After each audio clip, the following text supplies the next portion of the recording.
I just recorded this entire video and realized it didn't record my screen or my voice or my game audio or anything. I recorded a black screen for 35 minutes. So that was really motivating. I was inspired by my boyfriend to do a little tutorial on how I make my Sims 4 look so pretty. If you hear any construction in the background, it's because my entire street is getting ripped out right now. So just ignore that. I can't do anything about it. First things first, I'm going to start with create a sim. I'd say it's probably the most noticeable thing. My create a sim is kind of beautiful. I have a custom create a sim background and I will show you who that is by in a second.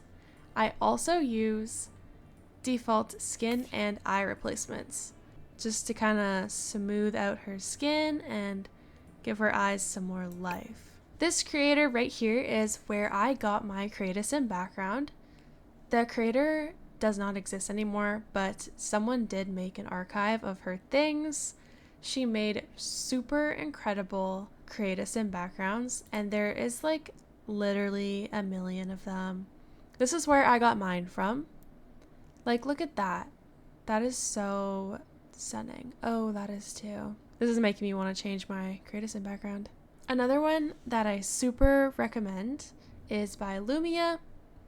I used to use it. It's their white create a sim background. Just scroll all the way down to the bottom here and click on the Sims file share link, and then just select the white one. All of the package files just go right into your mods folder and it will change your create a sim background.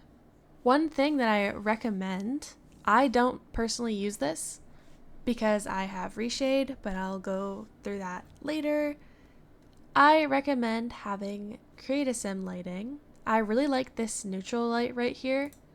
It basically just, as you can see here, this is the default. It just brightens up your sim so you can kind of see what you're actually working with. It's super nice. It's super handy to have. These here are my default eyes. They're the Pond Skater eyes by Squee. They're super pretty. They're very Maxis match, which I like. They come with heterochromia options, and they also come with occult versions. They're super nice, and I will probably use them forever.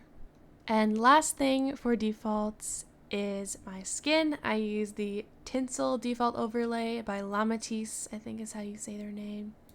This is what it looks like here. It's super, super nice. It just smooths out their face, and it makes their lips look a little more realistic.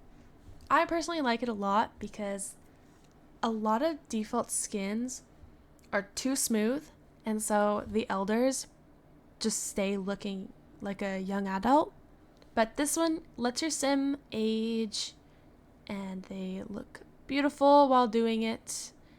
And yeah, it's super, super nice. I totally recommend it. Next thing I would like to talk about is probably the biggest thing when it comes to making The Sims 4 look good, and that is reshade. Reshade is obviously not for everybody. You have to have a pretty decent PC to run reshade, so it's totally up to you if you want to try it out. I would say give it a try. If your PC can handle it, keep it. Let me show you what this does to my game. So this is my game with reshade on. That is with it off. Isn't that difference crazy? Reshade just adds so much depth and shading and light and saturation, everything to the game, and just makes it look so much better. That just looks so blue and gloomy, like it's like gray. It does not look cute. This is the reshade preset I use. It is by Miss Lollipop Sims. It's the Radiance shader preset. It is absolutely stunning. She did such a good job with this preset. Everything looks so good. I love it. I will link all of the things that I'm talking about in this video in my bio. So just go down there if you're looking for something in particular. There is a specific reshade feature that I would like to show off actually. It is this one right here. It's called MXAO. To show you what it does, I'll just turn it on and off.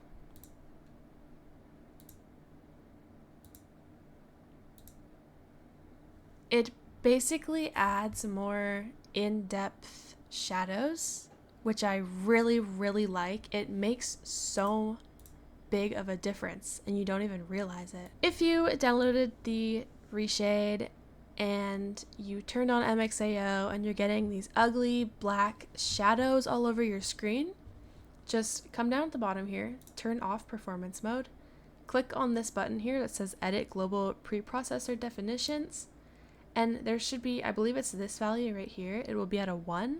Just delete it and replace it with a 0, and then you can put performance mode back on and that will fix the shadow issue.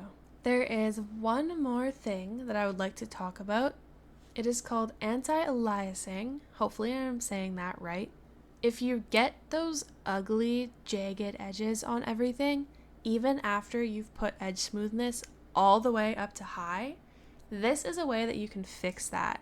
And I totally recommend doing it if your PC can handle it because everything looks so smooth and good. So to change the anti-aliasing settings, it is actually not an in-game feature. You'll right click on your desktop, click show more options and go to the NVIDIA control panel. Once you're in, go to manage 3D settings, and by default it'll be selected on this global settings option here. You're going to want to go and click on program settings. So once you're in there, you'll want to select the Sims 4 for this here where it says select the program to customize. And then we're going to be looking at these options right here. First things first, this by default will be on application controlled. For me, I have it at 16 times.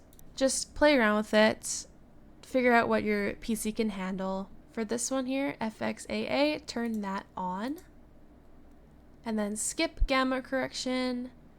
For this anti-aliasing mode, change it from application controlled to enhance the application setting. And then for these last two here, turn them to 8 times. And then at the bottom, you'll click apply. And then when you go back into your game, all of those ugly jagged edges should be nice and smooth. So there you have it. That is all of the different things that I do to make my Sims 4 look as pretty as it does. I hope I helped somebody out there. That was my only goal here. If you're looking for anything that I mentioned in this video, it'll all be in the description. So just find the links down there, download whatever you need. Thank you so much for watching this and following along with my little tutorial. I hope I could help somebody out there who wanted to make their Sims game look a little bit more warm and beautiful and less gray and cold.